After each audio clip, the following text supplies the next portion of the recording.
ঝিনাইদহে বিচার বহির্ভূত হত্যাকাণ্ডের শিকার ছাত্রদল নেতা মিরাজুল ইসলাম মির্জা ও শিবির সভাপতি ইবনুল ইসলাম পারভেজ হত্যার ঘটনায় পৃথক দুটি মামলা হয়েছে।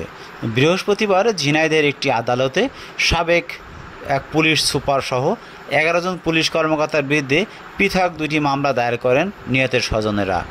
মামলায় ঝিনাইদহের সাবেক পুলিশ সুপার আলতাফ হোসেন চাকরিচ্যুত, সাবেক অতিরিক্ত পুলিশ সুপার আজভার আলী শেখ, সহকারী পুলিশ সুপার গোপীনাথ কাঞ্জিলাল, সদর থানার সাবেক ওসি হাসান হাফিজুর রহমান, ডিবির OC Kamrul Islam, SI Aminur Rahman, SI Borhanul ইসলাম, SI Shahriar Hasan, SI Aminul Islam, SI উজ্জ্বল মৈত্র ও ডিবির ওয়াসার মুরাদকে আসামি করা হয়েছে।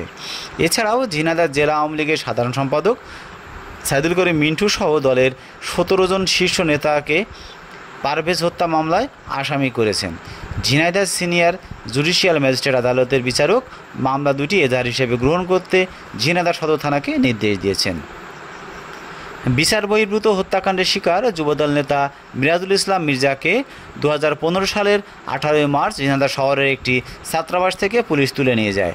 ওই মাসের 25 তারিখে মির্জা গুলিবিদ্ধ লাশ পাওয়া যায় চুয়াডাঙ্গা সদর উপজেলার খাড়াগোদা এলাকার পন্নাতলা মাঠে। ইবনুল ইসলাম পারভেজকে 2016 সালের 16 জুন ঢাকা থেকে আটক করে নিয়ে আসে। তাকে চোখ বেঁধে অকথ্য নির্যাতন করে আসামিরা। এরপর অপহরণের 17 দিন পর 2016 সালের 2রা জানুয়ারি ঝিনাইদহ সদর উপজেলার আড়োয়াকান্দি এলাকার ইবনুল পারভেজ গুলিবিদ্ধ লাশ পাওয়া যায়।